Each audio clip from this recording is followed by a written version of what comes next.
अस्सलाम वालेकुम। धरती टीवी न्यूज़ सां गॾु मां फौज़िया एजाज़। सभ खां पहिरियां headline.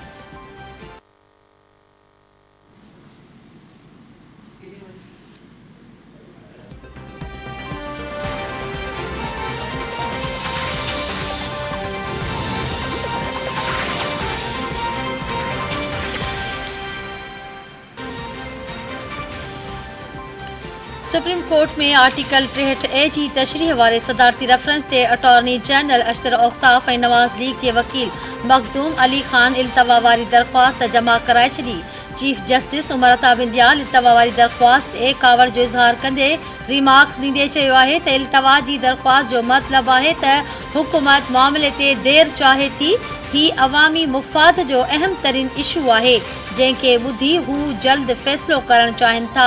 Chief justice of Pakistan जी सरबराही में 5 रुकनी लार्जर बेंच सदारती रेफरेंस ते ॿुधणी कई।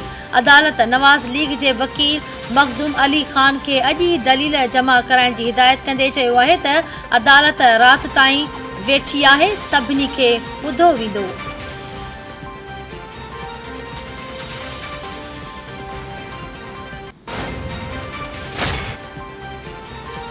वज़ीर आज़म शहबाज शरीफ इत्तहादी पार्टियुनि जे सरबराहनि जो इजलास अॼु कोठाए वरितो। ज़रियनि मूजिबि इजलास में मुल्क जी माशी सूरतहाल बाबति अहम फ़ैसिला कया वेंदा। वज़ीर आज़म शहबाज शरीफ 2-3 ॾींहनि अंदरि क़ौम खे ख़िताब कंदो।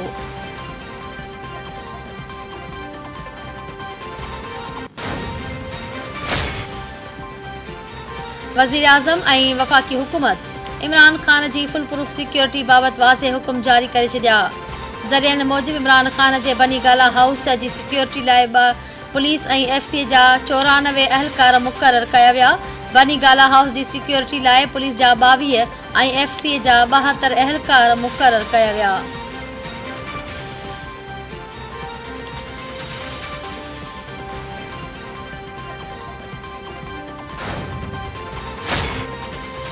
सिंध सरकार सूबे में इम्तिहाननि दौरान लोड शेडिंग न करण जो मुतालबो करे छॾियो।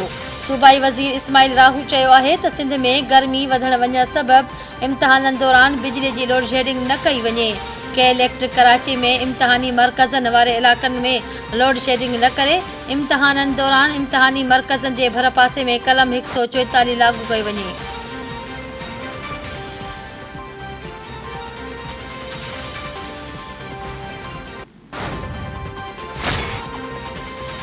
रुपए जी बेक़दरी लगातार जारी। डॉलर 194 रुपयनि जो थी वियो। इंटर बैंक में डॉलर 47 पैसा महांगो थी वियो। हाणोकी हुकूमत बाद डॉलर जी क़ीमत में 11 रुपया 7 पैसा वाध आई। पाकिस्तान स्टॉक एक्सचेंज में कारोबार में बि ॿाड़ाई।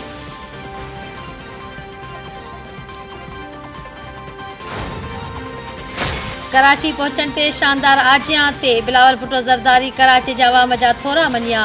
पंहिंजे ट्वीट में बिलावल भुट्टो ज़रदारी पंहिंजे इस्तक़बाल जी ड्रोन वीडियो शेयर कंदे चयो आहे त गुज़िरियल राति कराची हवाई अॾे ते संदसि इस्तक़बाल लाइ वॾी तइदाद में आयल पाकिस्तानियुनि जो हू थोराइतो आहे।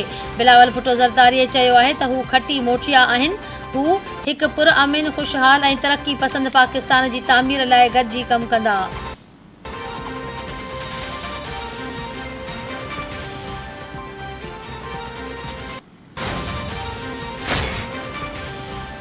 पीटीआई वज़ीर आज़म शहबाज शरीफ ख़िलाफ़ मनी लॉन्ड्रिंग केस में धुर बणिजण जो फ़ैसिलो करे छॾियो।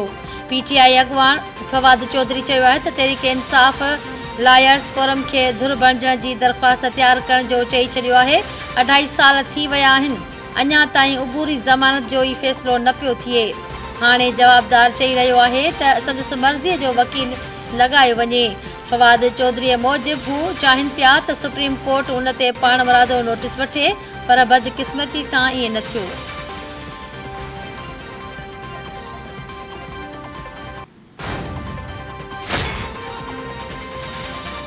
तहरीक इंसाफ़ अॼु स्वाबी में सियासी ताक़त जो मुज़ाहिरो कंदी।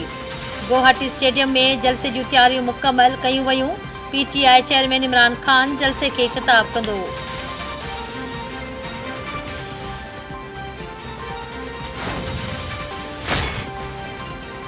सेहत खाते बैन अल-अक़वामी हवाई अॾनि ते कोरोना रिपीट।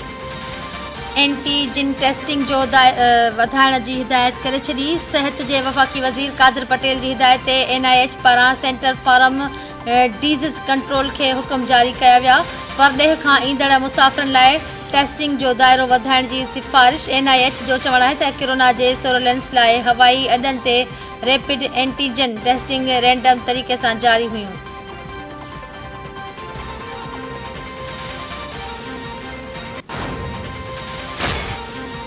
मुल्क में कोरोना विघे 24 कलाकनि में का बि फौतगी रिपोर्ट न थी। NIH मुल्क में 102 नवां केस ज़ाहिर थियण जी तस्दीक करे छॾी। NIH मूजिबि कोरोना जे हाकारी केसनि जी शरह 0.68% रही। मुल्क में इलाज हेठि मरीज़नि मां 115 कोरोना मरीज़नि जी हालत ॻणितीअ जोगी आहे।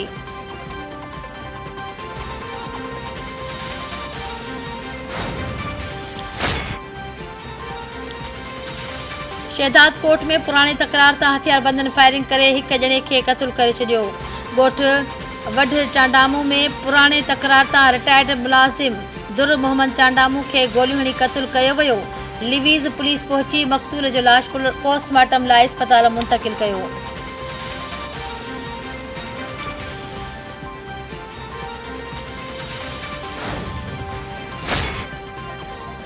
रूस ओलह यूक्रेन में फ़ौजी ठिकाणनि खे मिज़ाइल हणी तबाह करे छॾियो। यूक्रेनी अख़्तियारनि मूजिबि रूस तरफ़ां 4 मिज़ाइल फायर कया विया। बरतानवी बचाव वारी वज़ारत मूजिबि रूस यूक्रेन में पंहिंजी फ़ौज जो वॾो हिसो विञाए चुको आहे। डोंबास में रूसी फ़ौज जो ज़ोर टुटी चुको। रूस डोंबास में का वॾी कामयाबी हासिल नाहे करे सघियो। अमेरिकी परॾेही वज़ारत जो चवणु आहे त नेटो यूक्रेन जंग जो जल्द ख़ात्मो चाहे थो। अमेरिका जंग ख़त्म करण लाइ रूस ते दबाव वधाईंदो।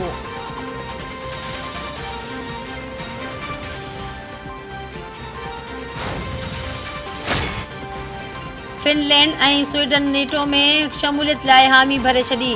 फिनलैंड पारां नेटो में शामिल थियण जो इरादो ज़ाहिर करण बैदि ॿिन्ही मुल्कनि जे सरबराहनि गॾियल प्रेस कॉन्फ्रेंस कंदे नेटो में शामिल थियण लाइ हामी भरे छॾी। ॿिन्ही मुल्कनि जे सरबराहनि जो चवणु आहे त हिकु तारीख़ी ॾींहुं आहे। अॼु हिकु नओं दौरु शुरू थियण वञी रहियो आहे।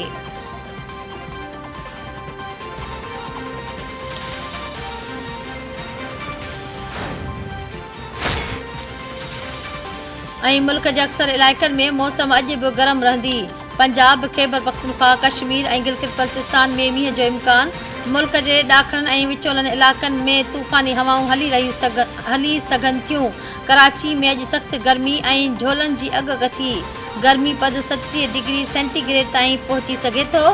ठट्टे में 42, बदीन में उमरकोट, शिकारपुर, दादू, मीरपुर ख़ास, सांगड़, नाफशा, खैरपुर, सखर, शिकारपुर में 44 डिग्री ताईं गर्मी पद हुअण जी अॻकथी।